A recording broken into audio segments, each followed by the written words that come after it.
Going on, everybody? Welcome to episode 60 of Bet Parks Presents Stick to Hockey Live. Anthony DiMarco from the fourth period is going to join us momentarily.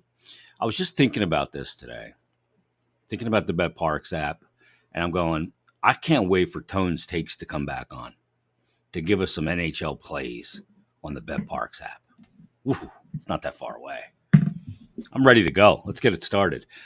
Get the Bet Parks app because the game's not back on the ice yet at the pro level doesn't mean there's not something to wager on. You've got preseason football if you want to really be, get into it, or just maybe some light wagers just to have a little fun watching the preseason games. Live game, in-game betting, same game parlays, odds boosts, player performances, first to score, exact score, you name it, quarters, whatever you want to gamble on, you can get your action in on the Bet Parks app. Plus, we're only a week away from the college football season. So there's a ton to get ready for. Not the least of what you mentioned is, obviously you have the golf, the BMW this weekend in Wilmington, Delaware, or you've got Formula One, or you've got tennis, but you also have the remainder of the baseball season and headed into the postseason. So there's tons to wager on the Bet Parks app. So do yourself a favor and take it from me. The Bet Parks app is everything you want in a mobile casino and sportsbook. Easy to use, easy to navigate, easy deposits, easy, get your cash back easy as well. Easy withdrawals, you name it. It's all there on the Bet Parks app. So sign up today, and it's faster to win than ever before. And if you sign up, this is actually for new and existing users. Use the promo code Jason750, Jason750, and that'll get you a risk-free bet up to $750. Again, new and existing users, terms and conditions do apply. So download the Bet Parks app today. You're not going to regret it. You do need to be present in Pennsylvania or New Jersey. Gambling problem, call 1-800-GAMBLER. Some may say there's not much to talk about right now in the world of the NHL and in Flyers land. I say bullshit. We bring him in right now from thefourthperiod.com. TFP. It is Anthony DiMarco. What's going on, Ant? Doing well, buddy. How about you? I'm doing good. And I say bullshit. There's a lot to talk about. Oh, yeah. Some interesting angles of conversation as World Juniors winds down. Rookie camps around the corner. Players will be reporting in the next week or so for captain skates. It's about ready. This is like the final calm before the storm. Yeah, not to mention from more of a league-wide perspective, we got a pretty big free agent signing yesterday and a subsequent trade, aka a cap dump, kind of giving people an idea of what it would take to move a significant contract at this stage of the offseason, or all offseason for that matter, as Sean Monahan, once a legit top-line center, only 27 years old, has to be packaged with the first-round pick to dump him, and obviously Calgary Flames use that cap space to hand a $49 million contract to Nazem Kadri. So, I mean, one thing about this summer, and maybe it's because of some bizarre dates, obviously the draft was in July, free agency was in mid-July, but it feels like all summer we've gotten like big news trickled around here and there to keep us talking on some level. Yeah, I was surprised. Like, obviously everybody thought Kadri was going to the Islanders, and Lou had a deal in place and was just going to do what Lou does and not announce it, and had to clear some space. But ultimately, I guess he wasn't able to clear space. And Tree jumps in, Brad Tree Living.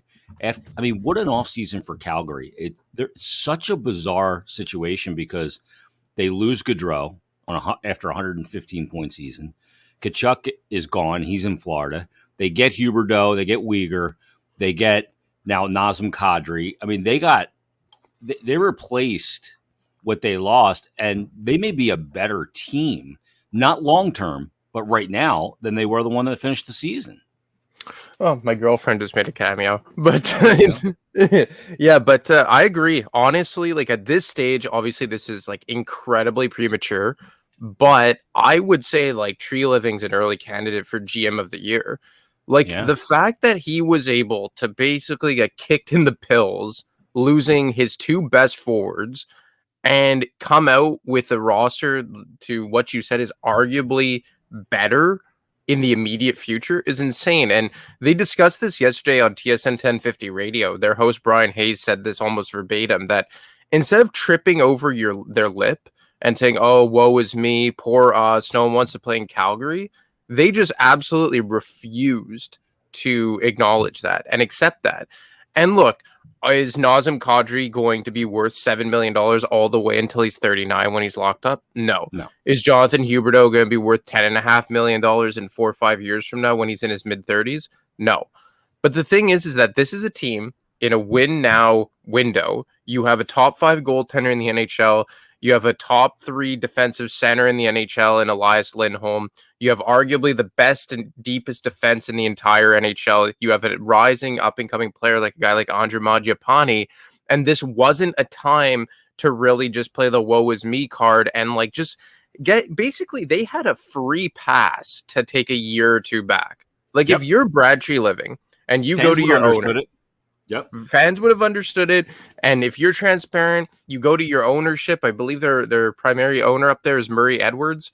And you say, look, nothing we could do. He didn't want to sign. He forced his way out, all this. But instead of doing that, what Brad Treliving did is, look, he made some, risky moves. He obviously hands out some contracts that are surely not going to age well. But as one person would say, specifically Brian Hayes said, is that you are now proving to other players that Calgary is a franchise that is committed to winning. And for a defenseman like Mackenzie Weegar, who is obviously a pending UFA, you just see your former teammate and current teammate Huberdeau get locked in. You see them bring in a guy like Nazem Kadri. It goes a long way to show players that you're committed to winning, and will go a long way in convincing players into signing with you long term. Yeah, and it's amazing, and because here's, one of the narratives around the NHL, and it's been pretty true, is that players don't want to sign long-term to play in Columbus because it's a smallish city. It's a college town with Ohio State right there, and players don't want to play north of the border for a couple of reasons: Canadian media, tax situation, American dollar versus the Canadian dollar, all those reasons. We haven't seen a cup winner north of the border since 93 when the Canadians won it with Patrick Waugh. But this offseason, you have arguably the biggest name free agent, Johnny Gaudreau, ending up in Columbus long-term. You have what took place in Calgary, guys leaving. But like you said, Huberdeau, they had that dinner in Montreal, Treliving and Huberdeau. Then they got a deal done that must have been the most effective steak dinner ever. and I hope that, I'm sure Tree picked up the tab for that, and now you sign Kadri as well. So a lot of the old narratives about where players want to play, I'm not saying they're fully shifted, but this is a big shift this offseason. Well, look, you hear about, teams that, kind of get the benefit because of their geographical location. You hear about, let's say, the Florida Panthers or Vegas now. Obviously, New York has always been that team. And, when a lot of people said, well, the Flyers didn't have Artemi Panarin and Jacob Trouba choose them willingly. And that's all well and true. But I do think that while some teams get a geographical advantage right off the hop, there is a way that you can operate your management team and your franchise that will entice players to sign with you regardless. And, you look at a team like the Ottawa Senators, okay? And, we were talking a bit off the air. Obviously, Claude Giroux's from there. Obviously, family is a big priority for him at this stage in his career. But, I think the way that Ottawa operated this offseason is something that will go a long way in attracting big-name free agents. And look, like I just said earlier, you are always going to be behind the 8 ball if you're in a Canadian market, more specifically out west in Winnipeg or the Alberta teams. You're going to be behind the 8 ball if, let's say, you're an American team like Columbus or a smaller market team. But if you show a commitment to winning, and you show a commitment into wanting a player like Treliving did, flying here to Montreal in the middle of the summer, whining and dining Jonathan Huberdeau, overpaying for him, but still I think a contract that's worthwhile, especially given the players that they lost. There are ways to overcome a geographical disadvantage. And, like was discussed yesterday on TSN Radio, it was so easy for Brad Treliving to play the woe is me card. He had basically carte blanche this offseason and be like, well, what do you want me to do? 2 of my best players walked away. And he said, screw that. And he brought in, he did the best you possibly could given this situation. And look, in 3-4 years, and then some. And look, if you ask me, from a long-term perspective, are they better off than they were? Obviously not. Kachuk is 24. You probably have 2 contracts in Kadri and Huberdeau that are going to age perfectly. Yeah. But as early as next season, Jay, I was thinking about it yesterday. You could make a strong case that they're a cup favorite going into next offseason. Yeah. Or next season, rather. Certainly in their division, right? I mean, are they the better team in their province? I would say so. I'm going to say that as long as Edmonton doesn't sort out that goaltending. Obviously, you signed Jack Campbell, but you could always speak to this better than me in the goaltending position. But Jack Campbell, I think he is an upgrade, obviously, over Mike Smith and Mikko Koskinen, although you would be an upgrade over Mike Smith and Mikko Koskinen.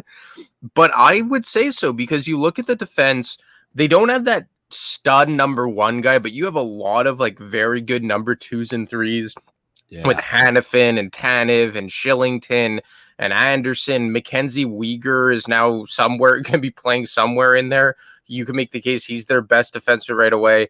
You have a really deep center depth position now with Elias Lindholm, who I think is the most underrated center in the NHL. You plop Kadri in there. Now you move Michael Backlund down to the 3rd line center spot. I think a lot of this will come down to how a guy like Andre Mangiapane kind of excels in a top line role. You would assume that he's going to be pushed up there to compensate for the departures of Kachuk and Gaudreau. But in my opinion, I would give the slight edge to Calgary at this point. But as we saw in the playoffs, when you have McDavid and Draisaitl, it's very easy to go the other way. Yeah, and they may be a wagon in the regular season, but what teams, more positioned to perform in the playoffs? That's ultimately what it comes down to. Harmon Dale put out this tweet yesterday: Kadri 31, Markstrom 32, Huberdeau 30, Backlund 33, Tanev 32, Coleman 30, Toffoli 30. He said Calgary's recovered extremely well, but with the 30-plus talent they have and no under 24 core pieces, Calgary's got 2 to 3 year window before they run into some real trouble, and he's absolutely right. But Tree Living, like you said, he's an early candidate for GM of the year. If it works out on the ice, I think he's going to nail it. Conversely, they had the Athletic. I think Dom Lucizen did the Athletic GM rankings according to fans and the public. And while Calgary's performed very well this offseason, Chuck Fletcher and the Flyers front office did not. Ranked 32nd in the NHL. Do you put any stock in this? I mean, it's a public and fan poll, right? And as soon as I saw that Dom was writing that, I said, okay, here we go. Flyers related. And look, we know the vitriol that has been shot at the Flyers way from the fans.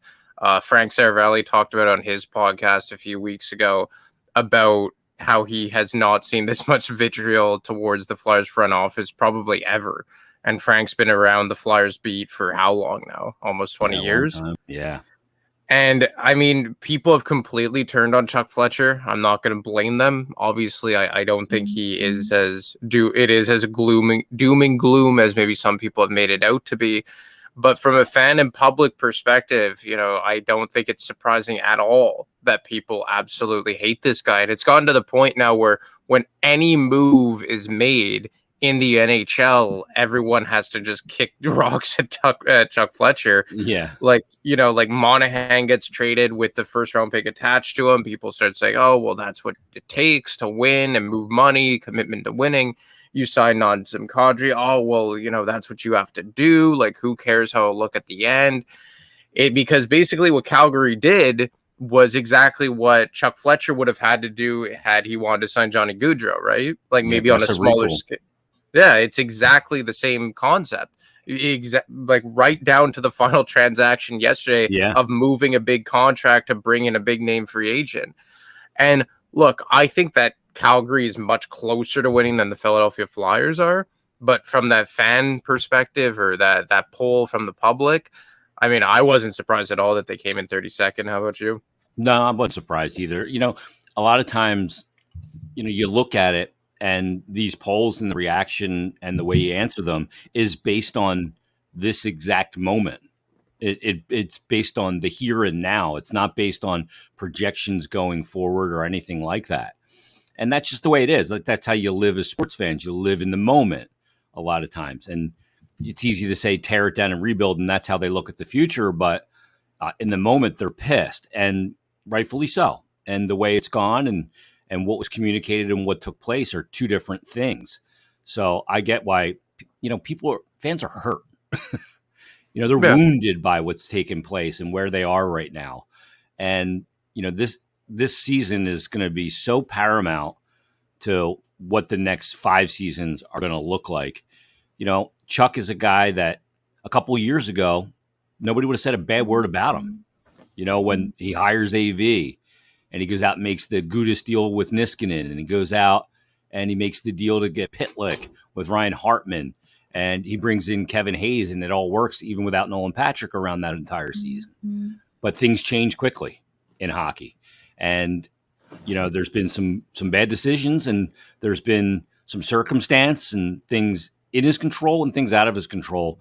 And the fact of the matter is they are where they are. They've earned where they are. And that's it. End of story, right? I think they're a team that, like you said, we don't see some of the things that are coming. And I think that Brent Flair and Chuck Fletcher do a good job when it comes to drafting. I know you talked to some people about it. Like, look, Emil Andre in World Juniors has been just a revelation. He's not ready for the NHL. Like, immediately people see a player having success and wherever they are to go, is he going to make the team this year? No, he's not ready for that. But he's developing very nicely. Yeah, I spoke to someone with the Flyers who's attending the World Junior Hockey Championship and asked specifically about Emil Andre, and he will play for HV71 in the Elite League, and then they're going to sign him, I would assume, following the season's end, and bring him over next season. The one thing also I was told is that Sweden has, a good track record of developing D, so the Flyers are very, comfortable with keeping him. Track record. Very good track record, so yes. The Flyers are very comfortable keeping him over there. But, this is a guy that has controlled games with the puck since his draft year, and now he's really showcasing it as one of the older players in this tournament. And I believe we talked about it last week that this is a tournament that typically is for guys a year or two post their drafting. Obviously, exception, Connor Bedard, case in point, but this is a tournament where guys who are 19, 20 years old, 2 years post being drafted typically are given a platform to shine. And look at Emil Andre. He has been the absolute horse for that Sweden team. Very skilled, competitive, controls games with the puck. And this is a guy that I think that down the line is going to prove to be a good draft selection. And I think that, look, it's easy to get caught up in this, and you have to be very careful because, we talked about this in the mid 2010s under Ron Hextall, when he was, dubbed the drafting guru. And in the end, he was just an average drafter, not exceptional, not terrible, just heavily average. But I think that even going back to Minnesota, you could see that Chuck Fletcher and Brent Flair, more specifically Brent Flair, has a really good eye for talent. And I think that you're seeing a lot of guys that the Flyers have drafted since that regime got here in 2019 that you're saying, not only could these guys be NHL players, but they have a chance to be some impact players. And obviously, not a superstar, but an impact player. Yeah. And look, impact player, that's extremely subjective, right? What that could be. But I mean, the Flyers, I don't think have been in a position to draft a superstar type player. Maybe that's Cutter Gauthier, but that's so far down the line. But I mean, you see a couple of guys here just at this tournament, and I look at Denwyer, who I was told is now going to probably be a center for the long haul. I know drafted as a left wing, but he prefers playing center. So I kind of see him as maybe a 3C as a complete ceiling down the line. You see Tyson Forster having a pretty good tournament, which is kind of impressive, all things considered, being buried behind guys like McTavish and Bedard on that high-octane Canadian team. And then you look at Emil Andre and look, do the Flyers need another skilled left shot defenseman? Probably not, but it is kind of an embarrassment of riches. And I think that if there's one thing to maybe be positive about, it's that the Flyers drafting under this regime looks fairly above average. Yeah. And, Andre's a guy, to me, he's very 2022 NHL type player. Not that he's ready for the NHL, but I mean, this era of professional hockey, he's built to play the way that the game is played right now. Creative, can skate, possesses the puck extremely well, and obviously has an eye for the net and has been able to find the back of it. So I think he's going to be an interesting dynamic guy to keep an eye on. I'm going to have to check in with Joachim Grunberg and get the latest because Yoki's over there. He's the Flyers director of international scouting and is in Sweden. So I'll have to get some download from Joachim on him as well. I know he's really been keeping a close eye on him, obviously, because of the geographic part of it. But he's an important player that is developing. And I do like the fact that he's over there developing in that Swedish mold of defense. I mean, look at the guys that they have produced, that country on blue lines across the league. I mean, they know what they're doing when it comes to developing D. And like, look, even a guy this is like a much less significant level, but even a guy like Adam Ginning, who was drafted actually under Ron Hextall, I believe it was 2018, where like almost as soon as that draft pick was made, like it was dubbed the bad pick. Like everyone hated that pick. And now he's coming over to Lehigh next season. And, he will need time down there based on my understanding. But I asked specifically, like, is he a guy that can maybe become like a Robert Hagg in the future? And I was told, that's a very fair comparison. But he's a bigger guy, will need to play more of that, physical role. Hagg, I don't think he was overly physical. He could throw when he hit, he was heavy. He was a heavy hitter, but he didn't hit a ton. But I mean, he came out of juniors as an offensive defenseman. Yeah, he had to change his game a lot. Yeah.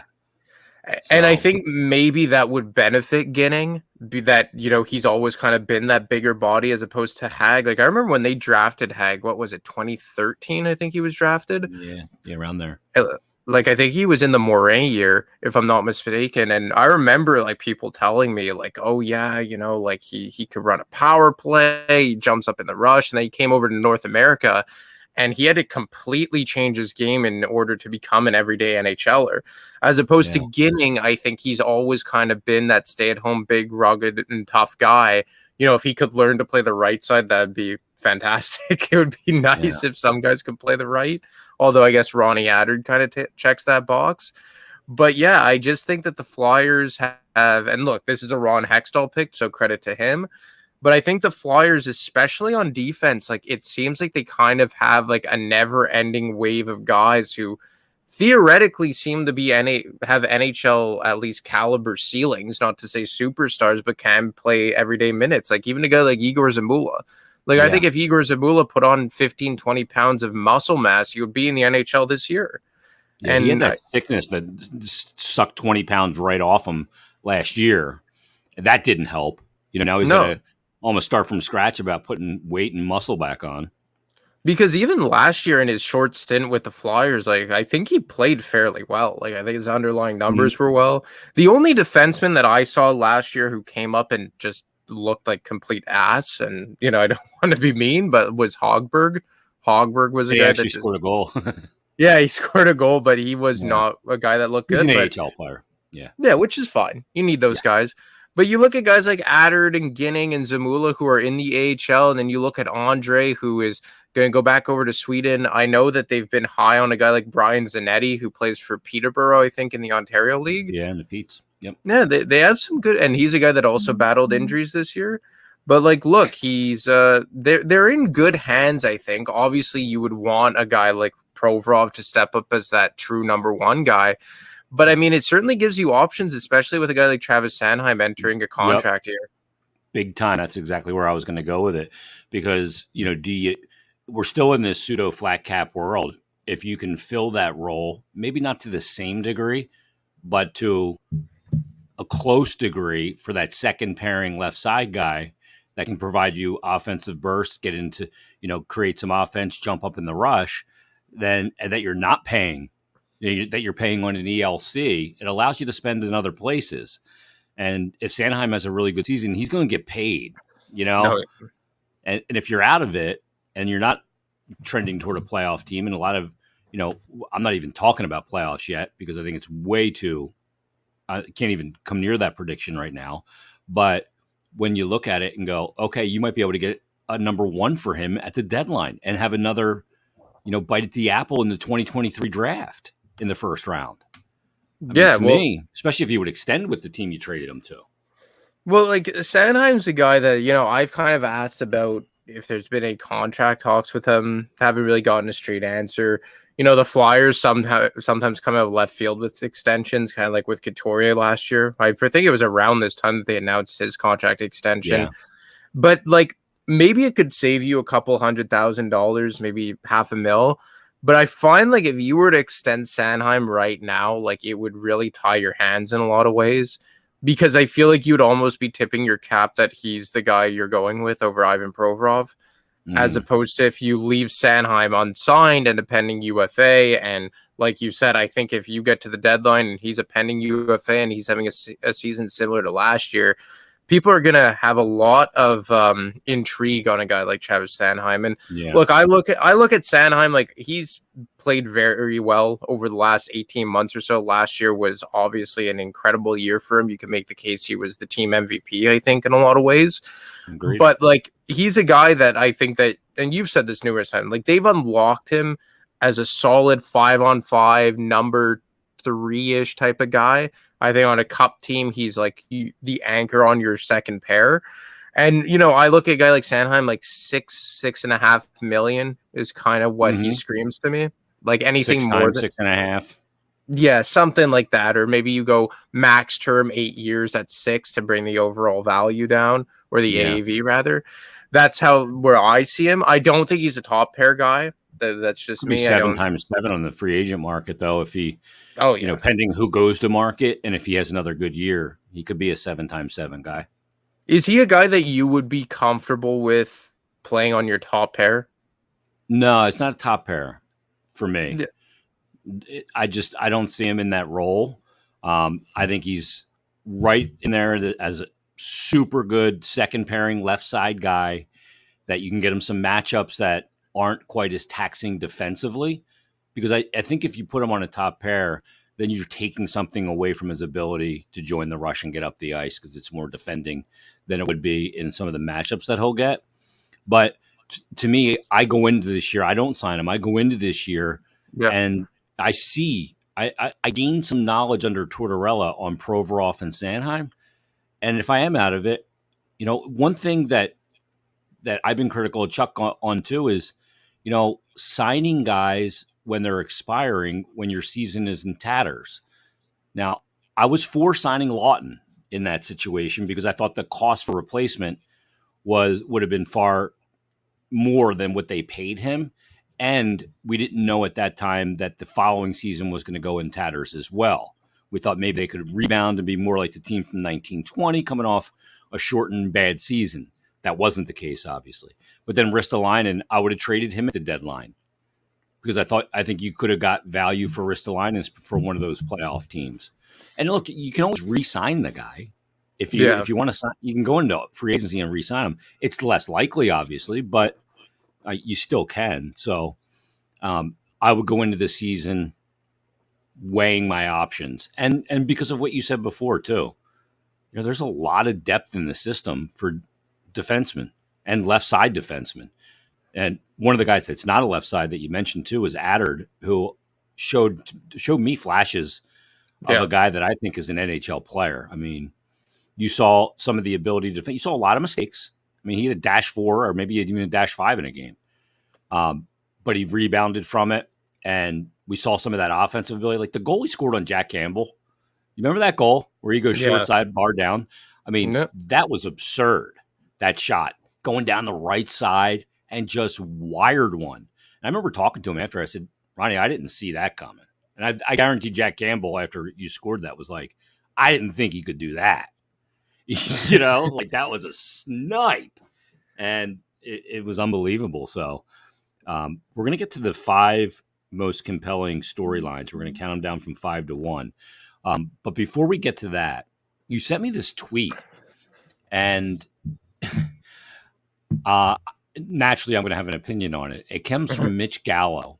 And he says, crazy that Lundqvist, Luongo, and Price all got to a Stanley Cup final, but couldn't win. And he said, I've said it before, don't build around a goalie. It's the last piece, not the first piece. And so I want to get your thoughts on it first, because I certainly have a lot of thoughts on this. The notion of building around a goalie. Well, look, Mitch is a guy who works for TSN Radio here in Montreal. Really good guy, often very Hmm. opinionated, and I like hearing him. I feel like sometimes he just goes out of his way to ruffle feathers, which is funny. But I think that the root of what he's saying is true. I'm not sure if it's the last piece that you get. I think that may be pushing it a little bit. Like, I don't think that, going out and picking Michael Leighton off the waiver wire is basically the best way to go about it.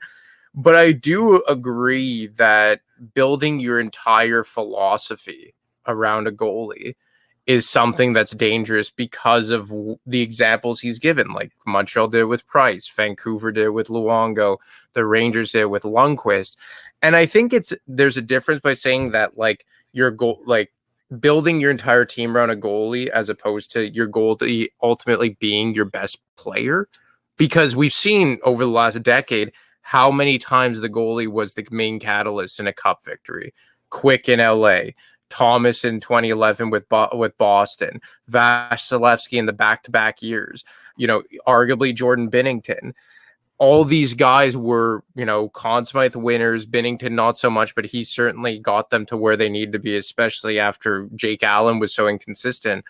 But one of the common trends with all these guys is that when you look at Boston, they weren't building around Tim Thomas. The guy was 32 years old, 33 years old. Jonathan Quick came out of nowhere. That was supposed to be Jonathan Bernier's job. Jonathan Quick was a nobody. Bernier was the big-time goalie prospect at the time. Jordan Binnington was playing in the AHL with Boston's AHL affiliate. If it wasn't Providence. For Providence, if Ville Husso wasn't hurt, he would have got the call up when Jake Allen went down. Yep. Vasilevsky, a bit of a different situation. Obviously, the 20th overall pick or whatever in 2012. But again, even him, I don't think that he was the main piece in that team building philosophy in Tampa. You have Hedman, you have Kucherov, you have Point, you have Stamkos. So while all these guys ended up maybe being their team's best player, it wasn't like the entire franchise was built around these goaltenders. See, for me, you can't build around a goalie. It defies logic. Because he doesn't play on a line. He doesn't play with other players per se. It is the alienation of the position. It is the man on an island. The team is in front of him, and he's part of the team and a huge component of it. But this whole notion of building around a goaltender is bullshit. Yep. Like what Mitch says, I actually agree with him in part. To me, it's not about building around a goaltender because I don't think any team has ever built around a goaltender. The Penguins drafted Marc-Andre Fleury first overall, but then they also drafted Evgeny Malkin, Chris Letang, and Sidney Crosby. So, can you see, did they build around Marc-Andre Fleury? No, they built a team. Really, the notion of, I think, what Mitch is getting to, but I don't think he articulated it well, was can you win when you're paying a goaltender huge money? To which I texted Kevin Woodley the tweet after you sent it to me, and we all know Kevin's the goalie guru, the goalie whisperer from In Goal Magazine. He's been on this show many times. He's a good friend. And Kevin said, so I shot it to him and he said, yeah, Tampa says hi. But again, to your point, what you made with Tampa, I mean, originally it was Ben Bishop. Yep. And then they had Vasilevsky in the wings. And then when they felt like he was ready, they moved Bishop to Dallas. They keep Vasi. But they also, like you said, they have Stamkos, they have Hedman, they have Point, they have Kucherov. They had Palat. They had, all these guys. They have a team. So this notion of building around a goaltender, and I know some Flyer fans will see that and go, see, that's why you got to trade Carter Hart now. No. To me, you cannot measure if you're moving forward if you have shit goaltending. You can't measure it because shit goaltending will pull everything down. Oh, yeah. And look, I think that there's a difference between building around a goaltender and then just having consistency at the goaltending position. I put out a poll yesterday, who's the best goaltender of the post-05 lockout era? And obviously Vasilevsky is a guy that you could make the case for already. But let's say, you take him aside and you look at guys more like Lundqvist, Price, Rask, all these guys. If you go from a consistency standpoint, in the 2010s, I think Tuukka Rask is probably the best guy you could find because of from a consistency would just fall short because he kind of lost the job there in Pittsburgh to Murray. but then he goes to Vegas and is stellar. So, As a rebirth. Yeah, but then kind of loses the gig to Robin Lehner and then goes, so there's a lot of variables to Fleury in there. But yeah, I mean, Brian Cunningham messages in and goes, the team building around a goaltender is like saying we're building around a punter in football. Just don't, or a kicker. You can't, it's too specialized. So, but the notion of, paying a goalie huge money can, is it worth it? Like, because look at Florida. They brought in Bob, paid him $10 million a year on a 7-year contract, $70 million. Is that too much? Now, their situation, I think, makes less sense because just a couple of weeks before they signed him, they drafted Spencer Knight 14th or 16th overall in the first round. So that was kind of like, well, what are you doing here? Why are you doing that? Well, they were scarred. They did that because of Luongo's last year where he could barely stay healthy. And who was their other goalie that they had? I forget. Vokoun? It was post Vokoun. Was it? No, it was Reimer. There was James Reimer. James Reimer, yeah. And it's weird because Reimer's actually proven to be a pretty solid goalie out in San Jose now after his pit stop in Carolina. And look, I think you need consistency. And Toronto. And Toronto, yeah. Optimus Rhyme. I actually liked him in Toronto. He was funny. Too. But I said yesterday in response to Mitch's tweet that I think the best example that you could have of a goalie who you paid a reasonable contract and when the chips were down, he gave you borderline elite level goaltending, and certainly in 2012 is Quick. Jonathan Quick to me is the ideal goaltender that you have. I think they paid him 5.75. 5.75. They locked him in a long-term deal. He was never. Did he ever win a Vezina? Was he ever a regular season elite level goaltender? He had his ups and downs. 2012, he was on his other contract. He signed that deal after that, and he's actually on the last year of that 10-year deal this season. It was 10 years. You see, that's a good contract. Dude, they got everything from that contract. He still played well last year. And kind of, tamped down a couple of guys along the way that were supposed to grab the crease from him, but he just keeps performing. He's a freak. I mean, I think he's a total freak. He's one of my favorite. You want to go down a YouTube rabbit hole? Type in Jonathan Quick highlights. Holy shit, that stuff he's able to do with his body. I'm amazed he can walk. The thing about Quick, he's a freak athlete and he's a freak competitor. And he's a guy that's dealt with injuries because of the style he plays. I remember in 2012, one of the things that he would do that I found so interesting was that he would literally get so far down to the ice to look through people's skates to find where the puck was coming from. He was like a cat. He make himself really small to keep that chin down. He's a guy that's big on head trajectory to track pucks. Reimer's a big guy on that too. And yeah, absolutely. And he will get really wide and really low. Brian Elliott was that way too. Would get real low. And really, I'd almost be like, man, you guys got all this size, and then you just make yourself as small as me. You know what I mean? But, and I think Quick is a guy that I don't know if he ever won a Vezina, or if he was ever, let's say, so. Or if was he ever considered better than Lundqvist or better than Price or better than Rask, all these guys. But it seemed like every single time the chips were down and it mattered, Jonathan Quick gave you elite level goaltending. And not to say that he was, a dumpster fire in the regular season. He was always good. But I just think that he's the most ideal type of goaltender you could have. And I think that Carter Hart's ceiling could be a Jonathan Quick. Obviously, he needs to prove it more on a consistent level. But as we talked about last week, if you want to, take into consideration playoff hockey, obviously a small sample size for Hart, he certainly played at a borderline elite level in 2020. So I think it is a good point that you don't have to build your entire operation around a goaltender like Montreal did with Price or the Rangers did with Lundqvist. But if you could have a guy who's maybe your third or fourth best player, like Quick was in LA, I think that's kind of your recipe for success. And in that situation, obviously 10-year contracts don't exist anymore, but that's a situation where you're paying him a fair amount of money. I think Tuukka Rask was the same thing. Rask was making $7 million a year, if I'm Yeah. not mistaken. Yeah. So, I mean, like, let's say you can get Carter Hart on an 8-year contract because his deal is up in 2 years, if I'm not mistaken. Yep. And he's going to be how old by then? 25, 26? Yeah, that's crazy.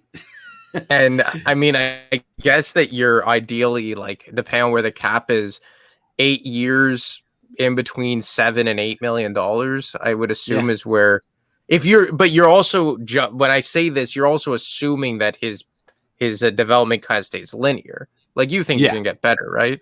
I do. I think that his numbers aren't indicative of his play because the environment has been so shit. Yeah.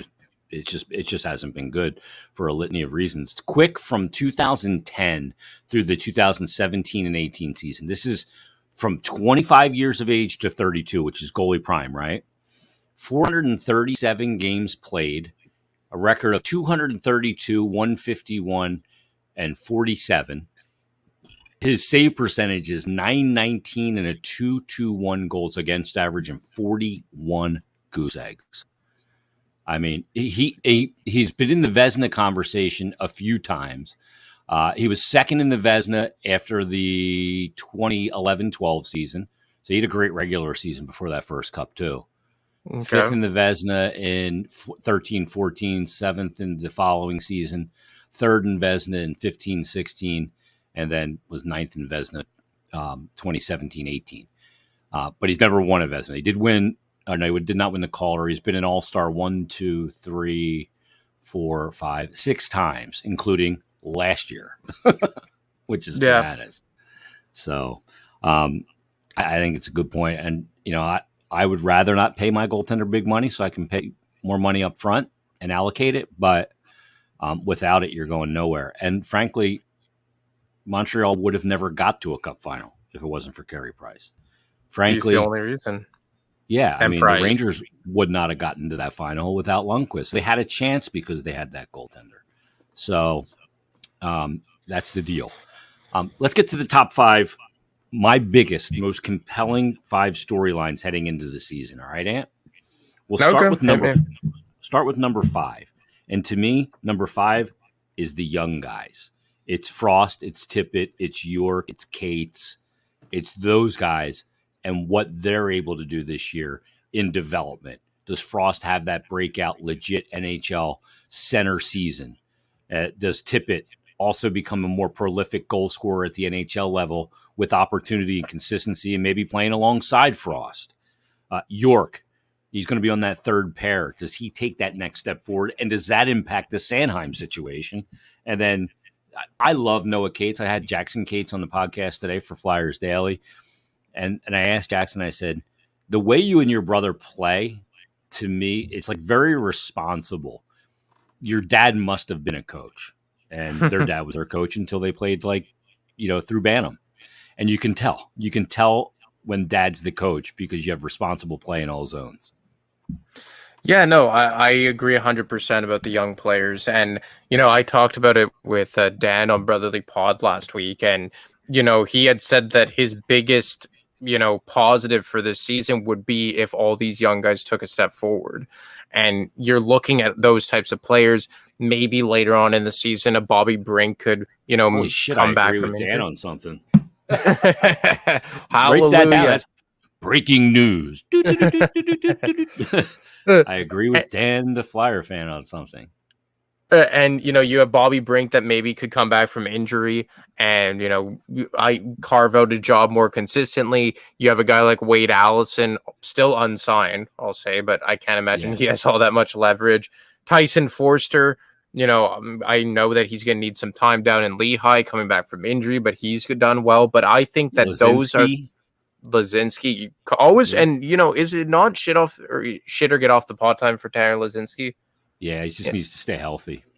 And that's the unfortunate part. But, after a certain point, even if health is working against you, do you not kind of have to just, I don't know, you can't blame a guy for getting hurt, but, after a certain point, you can't keep giving them the benefit of the doubt, right? Just because they're hurt. Yeah, because availability means too much. I can't keep using that roster spot and cap situation on a guy that can't stay healthy. So there is a line of demarcation. Like we saw it with Sam Moran. if he could just stay healthy, but he just never could. Yeah. He was carrying too much body that his joints couldn't, his knees couldn't handle it. Yeah. So, but yeah, the young guys I think are a huge thing. All right, And even Sandstrom. Sorry, before you go on. Yeah, Sandstrom. You're right. That's a big element. I didn't even think of that because he's going to be the backup goalie. Yeah, to me, it's not going to be a Grossnick or whatever his name is. No, Troy. It's not going to be. I think he's going to be the Phantoms goaltender, and call up if a guy gets injured. Yeah, I think it's Sandstrom all the way. I don't think there's much of a goalie battle here at all. No, they'll call it that for obvious reasons to push guys, but I don't think that will be the case ultimately. Number 4, Tony DeAngelo is one of the most compelling storylines because things went well last year for Tony DeAngelo. Top pair playing with Jacob Slavin in Carolina. That team was a wagon. But if the Flyers are not winning games, do old habits creep in? Because he's a competitor. Like, I think him and Torts will have battles, but ultimately, like two paisans, they'll hug it out at the end because they both want the same thing. They'll bang heads because they both want to win so bad. And I think that's healthy.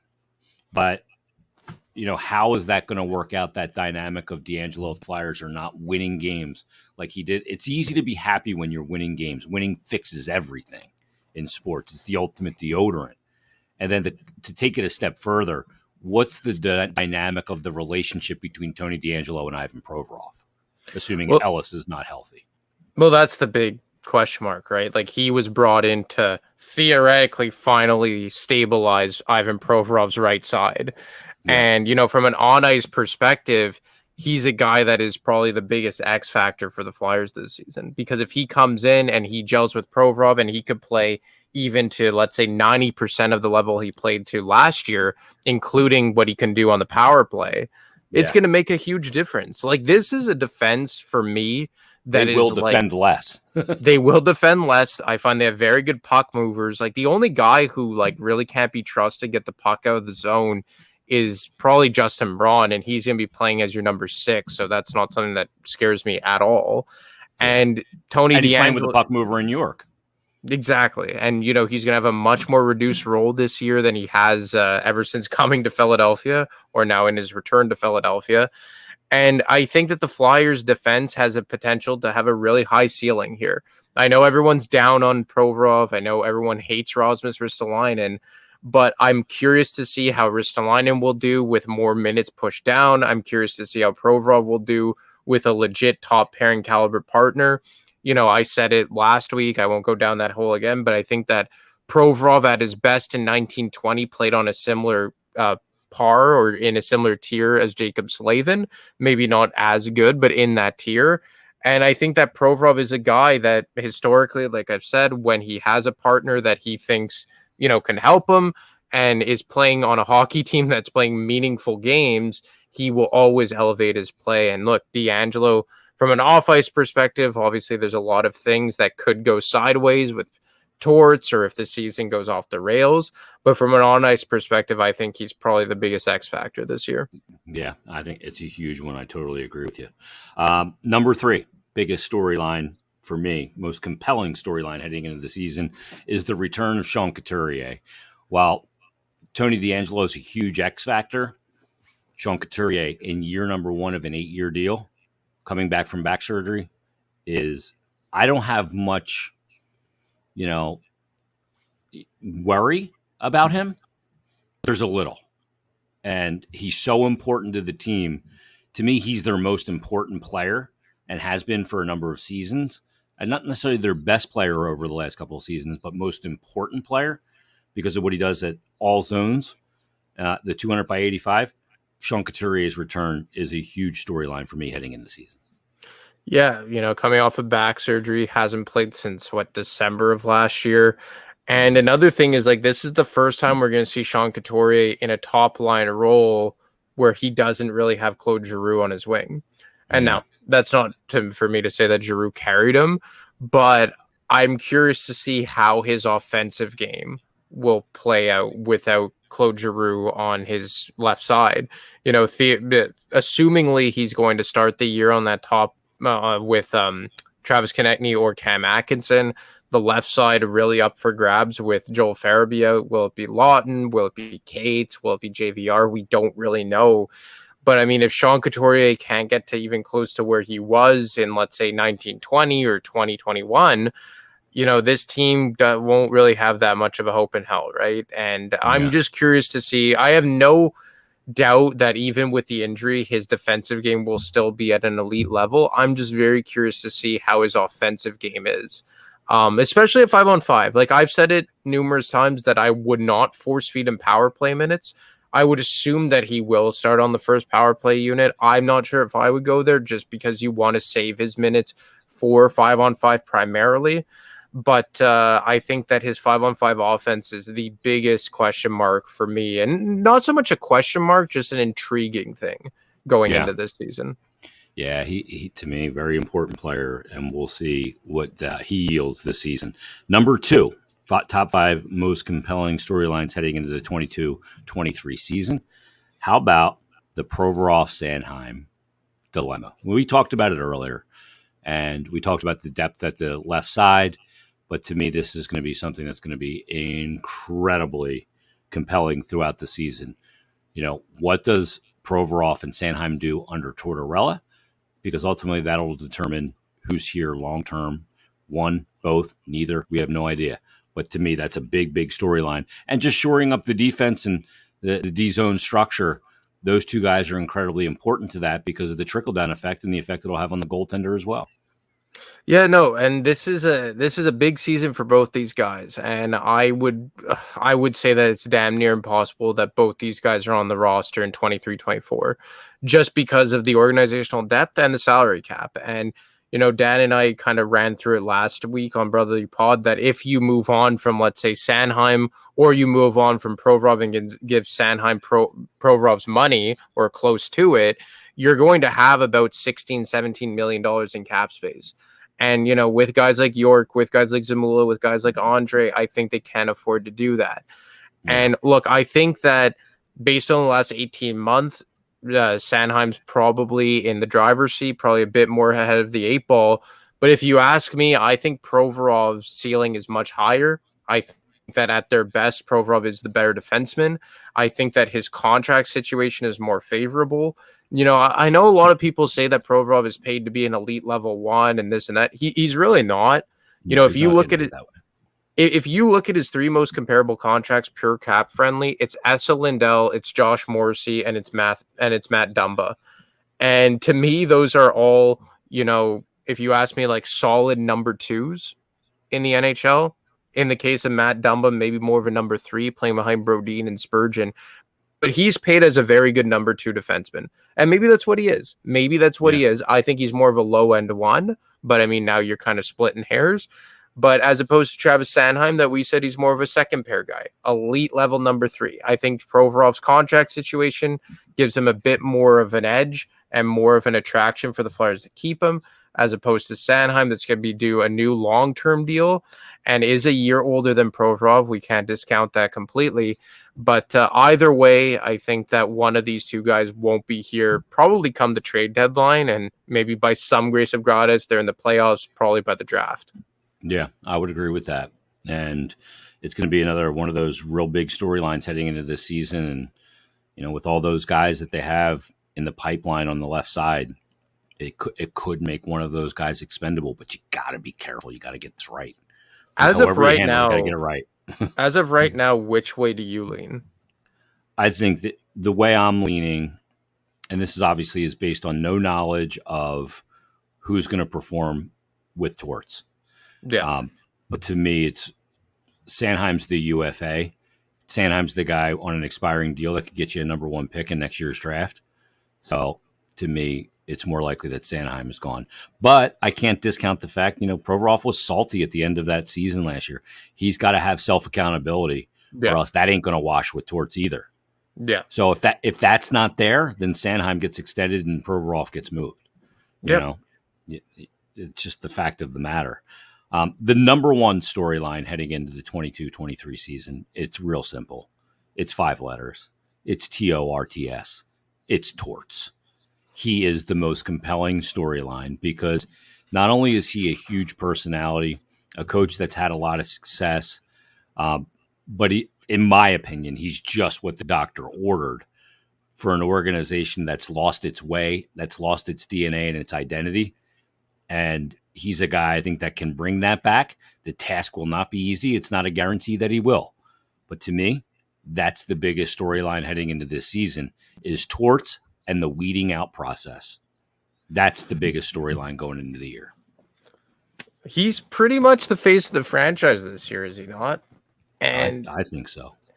And look, I do think that I'll speak for myself personally that like I kind of have to catch myself from time to time, trying not to like give this guy too much credit. Like we have to remember that he isn't the reincarnation of Jesus Christ himself, and that he's not going to, put on the skates himself and single-handedly drag everyone up to their absolute ceilings.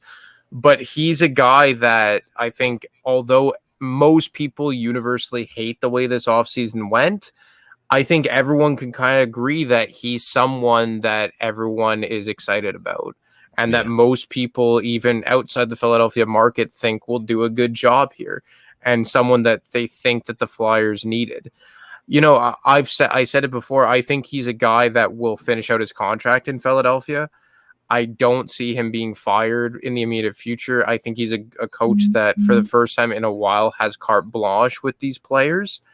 I don't think it's going to be a situation where, like they pull the rug out from AV, although that was kind of self-induced, or a guy like Hackstall, who everyone turns on at the end, more so the fan base. I think he's a guy that is being brought in to kind of weed out the bad apples here. Yeah. And create that identity again. Create the identity. That's what this offseason is about, right? Like changing the way the Flyers are viewed. Although people hate the contract, myself included, like Delorier is a guy that was brought in for that very reason as well. And, you bring in Torts, who is going to come in, stabilize the defensive structure. Obviously, special teams is going to be at the forefront of that. So Bradshaw will be a big part of that as well. I almost said Brad Larson, but he's the coach down in Columbus now. Yeah. So, the coaching. And Rocky Thompson, too, on the power play. Rocky Thompson, obviously, he was a feisty player at the same time. It's going to be very interesting to see what kind of impact the coaches have on these players, because this is a team that it's damaged goods in a lot of ways. But can you salvage any of these? And I think there's a lot of good players here. No elite players, but there's a lot of good players. Carter Hart, Travis Konechny, Ivan Provorov. These are all guys that I think have a lot more to give than we've seen in the last 18 months or so. And the coaches are going to come in here, give them a brand new open sheet. I'm using the wrong analogy, but what I'm trying to say. And page. Blank slate. There you go. Blank slate. And I think that it's like we've said it. I feel like the theme for this year is going to be shit or get off the pot. And I think Torts is going to kind of be the judgment. Should that be the hashtag? I think so. Shit or get off the pot. Like who? Like now or never. Now it's shit or get off the pot. Well, what players is that not time for? Hayes, Couturier, and Atkinson. Like aside from those guys, it's shit or get off the pot for almost every player on this team. And maybe that's an environment where there's not too much. I think it's important that for the first time in a while, the Flyers' main players aren't comfortable. And I think Torts even mentioned that, is that I think it's good to sometimes make it an uncomfortable environment for players. You got to push yourself, make yourself uncomfortable.